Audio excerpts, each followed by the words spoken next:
Welcome to the latest edition of Obesity Updates, covering breakthroughs in the past 2 weeks. Brought to you by Lucid Quest. Gan Lee Pharmaceuticals reported significant progress across its metabolic disease portfolio. In the 26-week Super-3 Phase 3 study involving 596 adults with type 2 diabetes across 80 sites in China, once-weekly insulin lutein, also known as GZR4, achieved the primary endpoint and demonstrated superior HbA1c reduction compared with insulin glargine U100. The company also reported that Bofinglatide met primary endpoints in obesity studies, further advancing its metabolic pipeline. Competition in oral obesity therapies continues to intensify. Multiple pharmaceutical companies, including Novo Nordisk, Eli Lilly, Structure Therapeutics, Merck, AstraZeneca, Roche, Viking Therapeutics, and others are advancing oral obesity drug programs. Recent developments include UK approval of oral Wegovy and continued progress for Lilly's orforglipron and other oral GLP-1 candidates as companies race toward large-scale commercialization.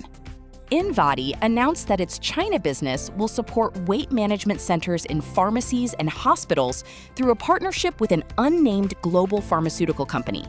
The initiative integrates body composition analysis tools to track changes in fat mass and skeletal muscle among patients using GLP-1 therapies, supporting more structured obesity management programs.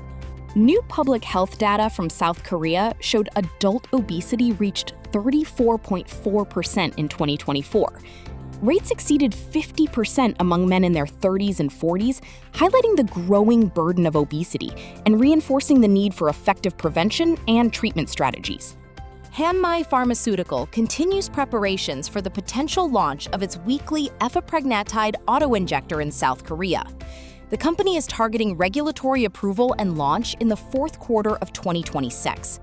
In a Phase 3 obesity study, Efpeglenatide achieved an average weight reduction of 9.75% after 40 weeks of treatment.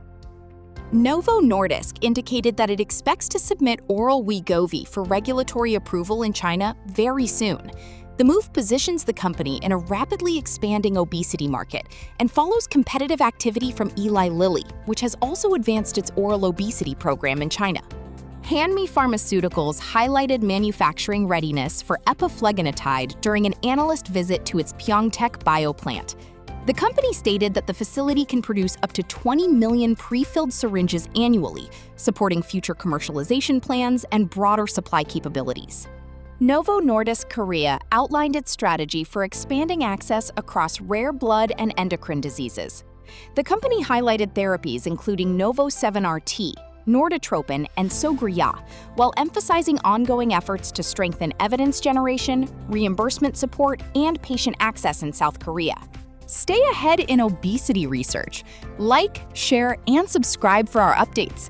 Visit www.lqventures.com or email us at info@lqventures.com for expert healthcare consulting. See you next time.